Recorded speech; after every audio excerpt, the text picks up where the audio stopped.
SSC চাকরি বাতিল মামলা ইতিমধ্যেই ফাইনাল শুনানি সম্পন্ন হয়েছে। তবে রবীন্দ্রনাথের ছোট গল্পের মতো শেষ হয়েও হইল না শেষ।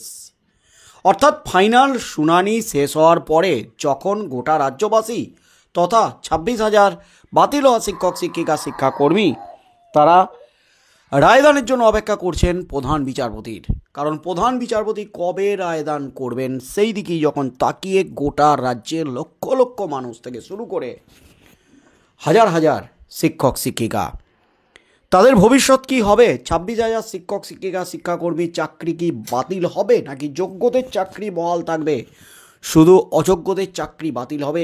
এই প্রশ্নই যখন রাজ্যের আকাশে বাতাসে ভাসছে, ঠিক সেই মুহূর্তে এবার নয়া চালে এসএসসি, নয়া চাল এসএসসি চেয়ারম্যান সিদ্ধার্থ মজুমদারের। চাকরি বাঁচাতে রীতিমতো চরম পদক্ষেপ এবার সুপ্রিম কোর্টে। প্রধান বিচারপতির দ্বারস্থ হয়েছিল এসএসসি এবং তাদের দাবি ছিল আরও কিছু নথি তারা জমা দিতে চায়। এবার সেই নথিতে এমন বিস্ফোরক তথ্য, তাতেই কিন্তু নতুন করে হইচই পড়তে চলেছে সুপ্রিম কোর্টে। প্রধান বিচারপতি প্রশ্ন তুলেছিলেন, এতদিন ধরে তো শুনানি হলো, যোগ্য অযোগ্য লিস্ট তো জমা দিতে বারবার বলা হয়েছিল, শুনানি শেষ হওয়ার পর আবার কিসের নথি?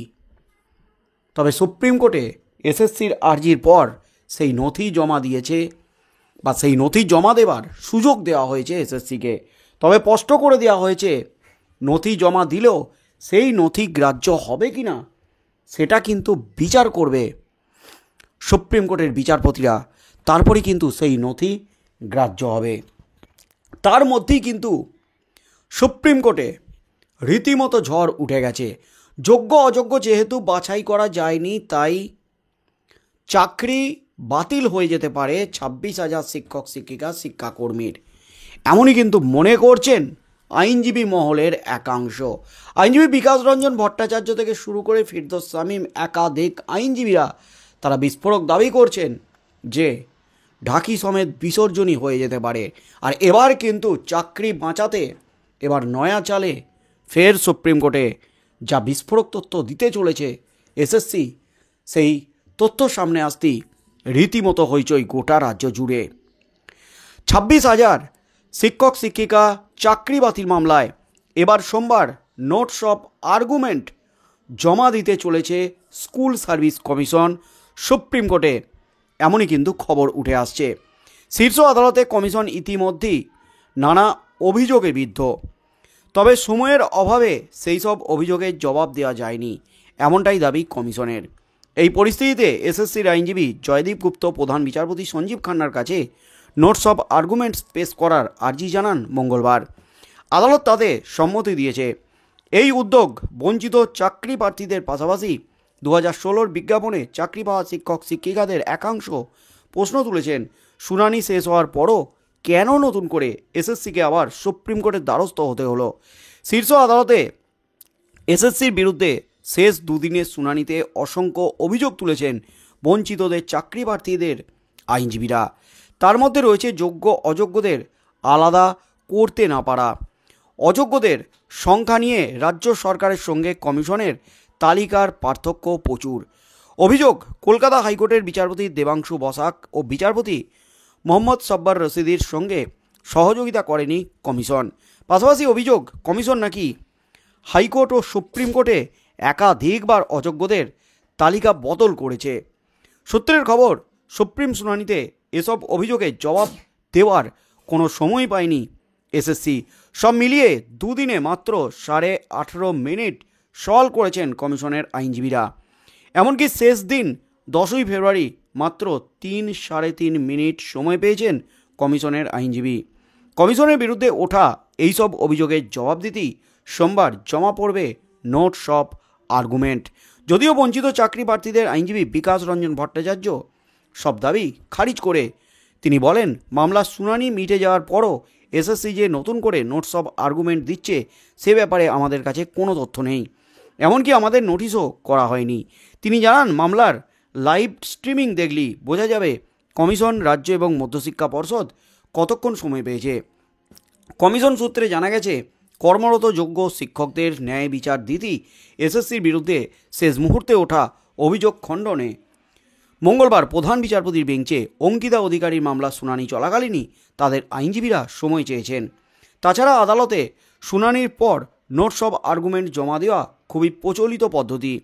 কলকাতা হাইকোর্টে গত বছর উচ্চ প্রাথমিকে 14,393টি পদের নিয়োগ নিয়েও শুনানির পর এসএসসির তরফে নোটস অব আর্গুমেন্ট জমা দেওয়া হয়েছিল।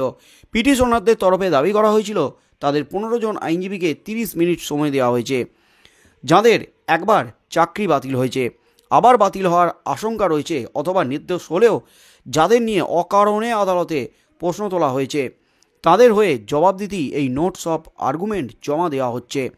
অবশ্য স্বশাসিত সংস্থার আইনজীবীরাও স্বীকার করছেন নোটস অফ আর্গুমেন্ট জমা দেওয়া প্রসঙ্গে প্রধান বিচারপতি জানান, এত তো আর্গুমেন্ট হলো, আবার কেন?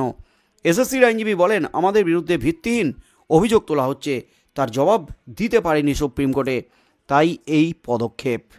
যোগ্য অযোগ্য এই সংখ্যা নিয়ে কিন্তু একটা জটিলতা রয়ে গেছে।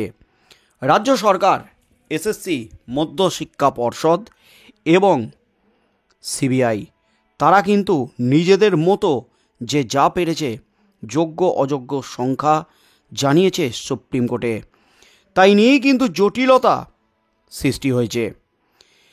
সেগ্রিগেশন করতে হলে প্রকৃত তথ্য সকলের সঙ্গে মিলতে হবে। যদি যোগ্য অযোগ্য আলাদা করতে হয়, বাছাই করতে হয়, যোগ্যদের চাকরি বাঁচাতে হয়, তাহলে তথ্যটা কিন্তু মিলতে হবে। যোগ্য অযোগ্য চাকরি বাতিল অর্থাৎ সকলের চাকরি বাতিল, কলকাতা হাইকোর্টের নির্দেশ বহাল রাখার সবথেকে বড় যে হাতিয়ার, সবথেকে বড় যে অস্ত্র প্রধান বিচারপতির হাতে, সেটা হলো প্রকৃত তথ্য সকলের সাথে মেলেনি। কারণ এসএসসি, মধ্যশিক্ষা পর্ষদ, সিবিআই, রাজ্য সরকার, এমনকি চাকরি হারানো শিক্ষক শিক্ষিকা থেকে শুরু করে বঞ্চিত যে সমস্ত চাকরি প্রার্থী যারা আন্দোলন চালাচ্ছেন, তাদের আইনজীবীরা যে সমস্ত লিস্ট জমা দিয়েছে অযোগ্যদের, সেই লিস্টের সাথে কারো মিল নেই। এমনকি সবথেকে চাঞ্চল্যকর যেটা নিয়ে প্রশ্ন উঠে গেছে, রাজ্য সরকার, এসএসসি এবং পর্ষদ, এদের লিস্টে কেন মিল নেই? প্রকৃত তথ্য কি জানে না রাজ্য, জানে না এসএসসি, জানে না পর্ষদ? এই লিস্ট আলাদা কেন? এভাবে যোগ্য অযোগ্য বাছাইয়ের লিস্টই যদি, নিজেদের লিস্টেই যদি বিতর্ক থাকে, প্রশ্ন থাকে, তাহলে কিভাবে যোগ্য অযোগ্য বাছাই সেই লিস্ট গ্রাহ্য হবে সুপ্রিম কোর্টে? কিভাবে প্রধান বিচারপতি যোগ্যদের চাকরি বহাল রাখবেন? এই প্রশ্নটাও কিন্তু উঠে গেছে। আর রাজ্যের যে রিটেন সাবমিশন, সেখানে 4,327 জন অযোগ্য, বোর্ড বলছে 5,189 জন অযোগ্য, এসএসসি বলছে 5,485 জন অযোগ্য, সিবিআই বলছে 9,375 জন অযোগ্য, এবং ফিরদৌস শামীম, যারা বঞ্চিত চাকরি প্রার্থী, মেন মামলাকারী যারা, তাদের আইনজীবী, তারা বলছেন 10,750 জন অযোগ্য। সেক্ষেত্রে কোর্ট কিভাবে যোগ্য অযোগ্য বাঁচবে, এই প্রশ্নটা কিন্তু উঠে গেছে। তাই একেবারে ঢাকি সমেত বিসর্জন যে দাবিটা করেছিলেন তৎকালীন বিচারপতি অভিজিৎ গঙ্গোপাধ্যায় এবং কলকাতা হাইকোর্টের বিচারপতি দেবাংশু বসাকের ডিভিশন বেঞ্চ, তিনি যেটা নিশ্চিত করেছেন, কিচ্ছু করার থাকেনি। কি কারণে তিনি 2016 গোটা প্যানেলটা বাতিল করেছিলেন, তার 10টি কারণ তিনি উল্লেখ করেছিলেন। তার মধ্যে মেন কারণ হলো যোগ্য অযোগ্য লিস্ট দিতে পারেনি এসএসসি, রাজ্য সরকার সঠিকভাবে, তাই চাকরি বাতিল করতে বাধ্য হয়েছিলেন। আর সুপ্রিম কোর্টেও কিন্তু এতদিন ধরে শুনানির পর যোগ্য অযোগ্য লিস্ট সঠিকভাবে প্রধান বিচারপতির হাতে যায়নি। প্রধান বিচারপতি স্পষ্ট করেছেন, এই মামলায় প্রকৃত সত্য উদ্ঘাটন করা একেবারে অসম্ভব। কারা যোগ্য কারা অযোগ্য বোঝা একেবারে অসম্ভব। তাই চাকরি বাতিলের দিকেই কিন্তু যেতে চলেছে এই এসএসসির 26,000 শিক্ষক শিক্ষিকা শিক্ষাকর্মী চাকরি বাতিল মামলা। আর সেই মামলা যখন চাকরি বাতিলের দিকেই যাচ্ছে, হাইকোর্টের নির্দেশই বহাল থাকতে পারে, তার পরপরই কিন্তু এসএসসি এবং রাজ্য সরকার তারা সুপ্রিম কোর্টে ছুটেছেন তাদের বিরুদ্ধে যে অভিযোগ, সেই অভিযোগ খণ্ডাতে। তাদের বিরুদ্ধে ভিত্তিহীন অভিযোগ তোলা হচ্ছে, সেই অভিযোগের জবাব দিতে পারেনি তারা। তাই সুপ্রিম কোর্টে সোমবার নোটস অব আর্গুমেন্ট জমা দিয়ে সেই অভিযোগের জবাব দিতে চলেছে এসএসসি। রাজনৈতিক মহলের যেটা দাবি, যেহেতু গোটা প্যানেল বাতিলের দিকে যেতে চলেছে, যেহেতু যোগ্য অযোগ্যদের বাছাই করতে পারেনি, তাই পিঠ বাঁচাতে এবার নানা রকম ফন্দি হাঁটছে এসএসসি রাজ্য। এমনই কিন্তু দাবি রাজনৈতিক মহলের, আইনজীবী মহলের। কিন্তু সোমবার রাজ্য এবং এসএসসি তারা কি তথ্য জমা দেয়, কি দাবি করে সুপ্রিম কোর্টে, কি হতে চলেছে আগামী দিনে, এবং প্রধান বিচারপতি জাস্টিস খান্না তিনি স্পষ্ট বলে দিয়েছিলেন কাউকে রেয়াত নয়, দুর্নীতি হয়ে থাকলে, যোগ্য অযোগ্য বাছাই না করা গেলে প্রত্যেকের চাকরি বাতিল হবে। তিনি শেষ পর্যন্ত কী নির্দেশ দেন সেদিকেই চোখ থাকবে গোটা রাজ্যের।